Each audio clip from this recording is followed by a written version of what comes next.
Rabbiin Oromoo kana ni jaallata akka isaan ni jaallata. Rabbiin Oromoo jaallatee fi Jawaarii fi Oromiyaa keessatti akka homaan qabaanne isa dhowwe. Argitee Rabbiin Oromoo kana ni jaallata. Waa tokko warroota na hubadhaa.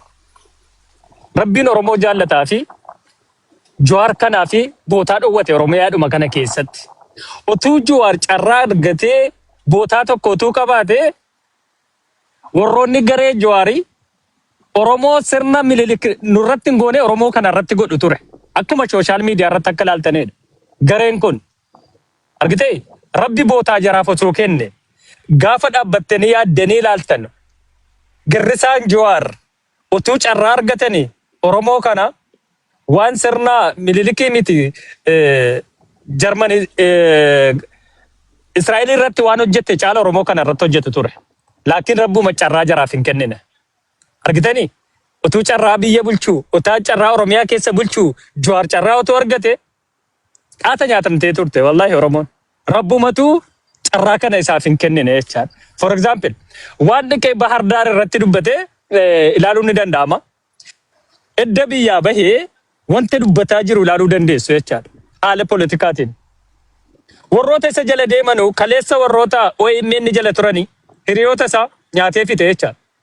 Argitee hammaan kana immoo gaafan ilaalu miidiyaa kana irratti nama tokkotu miidiyaa kana irratti akka Oromootti hunduma bira fiffiiga gurbaan biyya Arabaa jira Ijipsi jira jechaadha. Isa kana nyaachisuudhaaf immoo wanta hojjetaa jiru naaf galti kaleessa illee dubbataa ture jechaadha. Gurbaan miskinticha aslii Ijipsi keessa jiraata jechaadha. Bootaa security'n jiru. Argitee miidiyaa kana irratti Oromoo biratti bituu dhageettii qaba dubbachuus ni dandeesse yaa'u politikaa yoo hin beeknes waan adda addaa keessa jira. Argitee safetiin isaa bootaa eegame miti Ijipsii keessa jecha gurbaa sana immoo gaafa ilaalu Oromoon isa jala jirti. Oromoo isa jala jirtu sana qabachuu fi gurbaa nyaachisuuf wanta hojjetaa jiru gaafan ilaalu Jawaar nam tokko isa caaluu hin barbaadu. Oromoo ta'ee miidiyaa kana irrattis haa ta'u lafa irrattis. Laakiin nama tokko moo nyaachisuu irratti hojjetaa jira. Warroota aslii jaallattanuuf. Dhugaa. Aslii sa'aatii afaan hin beeku. Amaariffa hin beeku. Aslii sa'aatii guutuu isaa wajjin jira. Maaliif? Namni aslii ilaalee na bira haa dhufuudha. Oromoon Jawaar irraa garagaltee jirti akkuma ilaaltan. Hin jiru Oromoon jara jechaadha. Namoota kana ilaalanii nattaa dhufanuudha kan yaalamaa jiru. Jawaariif immoo kan kenname iddoo haala kamiin Oromiyaa keessa galchinaan. Ijaaramsa Alulaa Salamoonii iddoo ijaaramsa kana marii Suudaan Daarfur irratti dabarfame dhaga'uu dandeessa. Iddoo haala kamiin naannoo Oromiyaa keessa galchinaa. Kanarra immoo eenyuun qabachuu qabna. Eenyuun immoo eenyuu qabachuu akka danda'u itti kennamee Jawaariin fe'atanii oofaa jiran jechaadha. Jawaar fe'umsuma ta'e. Fe'umsuma Alulaa Salamoonii fe'umsuma faannoo ta'ee deemaa jira jechaadha. Kana akkamitti ilaaltu? Akka Oromootti dhaabbattanii gaafa ilaaltan kaleessa harmamuraa aanolee waa kana jedhaa jiru Oromoo isa kamii? Har'aan kana immoo Oromoo isa kamtuu beekaa Oromoo ani kan jedhu isa kamtu jara wajjin hiriiree jira. Eerroo fi qarreen kaleessa Alulaa Salamoon fa'aa maal hojjetaa jiru ni beekta. Jarri sitti ziinii lama qabu. Gurbaan miskintichi Ijipsi keessa jiru immoo waraqata paaspoortii Itoophiyaan jiraata. Waraqata inni illee sirriitti hin qabu. Isa caaluuf isa nyaachisuudhaaf wanti hojjetamaa jirus akkuma beektanidha. Waan kana akkamitti ilaaltu? Faraj, assalamu alaikum warahmatullah. Alaikum assalam warahmatullah. Karraanuu kennamee Akkam jirta? karaa yeroo takkaattifama. Nagee baga jiraattanii hedduun dheeressu uummata akka lamaan dubbatu. Jirtee? Thank you. Nama tokko jibbuu fi yaada isaa jibbuun garaagarummaa qabaa beeka. Namni waa itti himu jira kunis nama sammuu qabu waa yaadanii waan takka hubatanii dubbachuun hedduu barbaachisaadha. Amma Jawaar akka Oromootti Oromoof waan baay'ee godhe Oromoo bira jaalala guddaa qaba. Nama waan baay'ee hojjetellee akkuma fedhe yoo ta'e kabajaa fi ulfina Oromoo biraa qaba. Siyaasa keessatti Birookiya Oromoodhaaf Jawaarii waan goone Oromooti Jawaariif waa goote. Naasirrees. Yoon dogoggore taate warroota isa beekan asirra. Oromoof Jawaar waan goone. Oromootu Jawaariif waa godhe. Oromootu ilmaan Oromootu Jawaariif waa godhan malee Jawaar Oromoodhaaf waan goone. Maaliif jettee noo gaafatte jaate Jawaar gaafa iyyus maallaqa baafnee iyyisiisaa turre. yaada Qoy kiyya qoy na qoy. fudhachiisi. Oy, Qoy biroo kiyya qoy. Yoo saddamte deemuu dandeessa.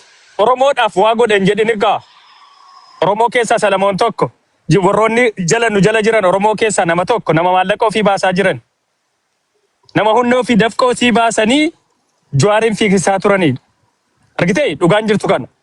Jawaar Oromoodha waa godhe yoo jette taate Jawaar Oromoodha hin goone. Oromootu Jawaariif waa godhe. Akka farajamanuttis akka beekuttis. Nuti Oromoo ilmaan Oromoo biyya Arabaa keessa jiranus ilmaan Oromoo biyya Faranjii keessa jiran Jawaariif waa godhe malee Jawaar Oromoof waa tokko hin goone. Maaliif yoo na jette taate Jawaariin maallaqa keenya kaffalaa Awurooppaa keessa fidaa turre. Maallaqa keenya kaffallee OMN hin banne.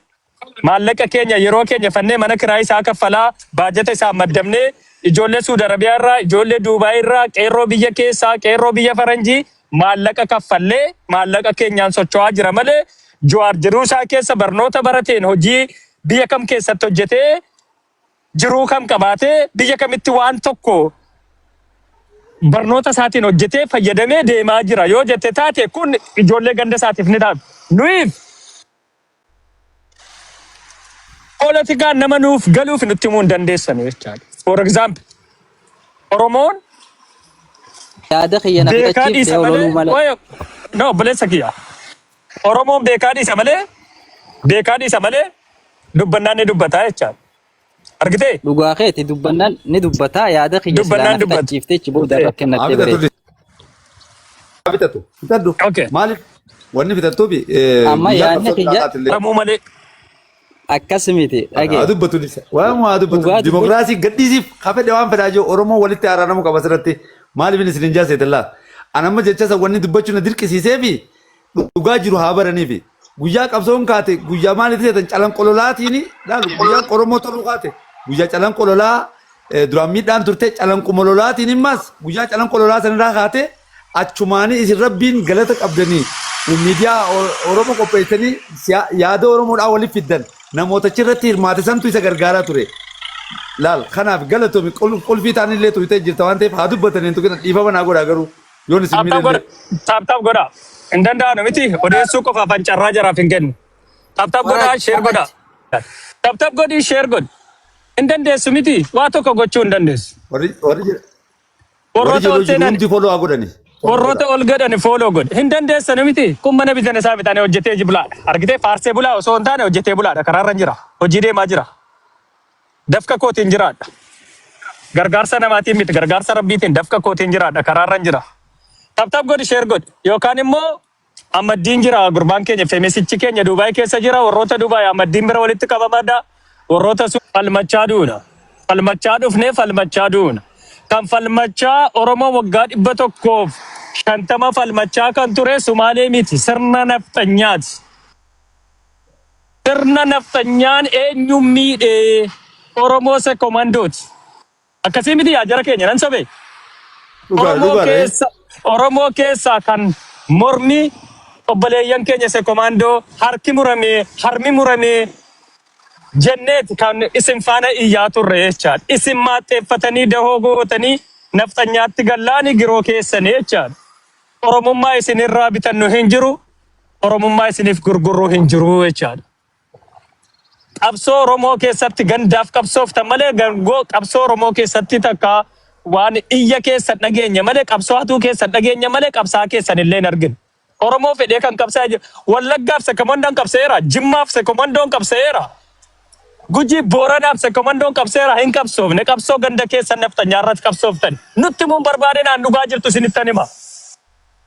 Nutti mun barbaadina. Oromoof qabsoo. Oromoo isa kamii qabsooftan? Wallaggaa eessatti beektan? Ilubaaboor eessatti beektan? Jimmaan eessatti beektan? Maaliif qabsooftan? Naftanyaan hudduu keessan gaafa dhiittu qabsooftan.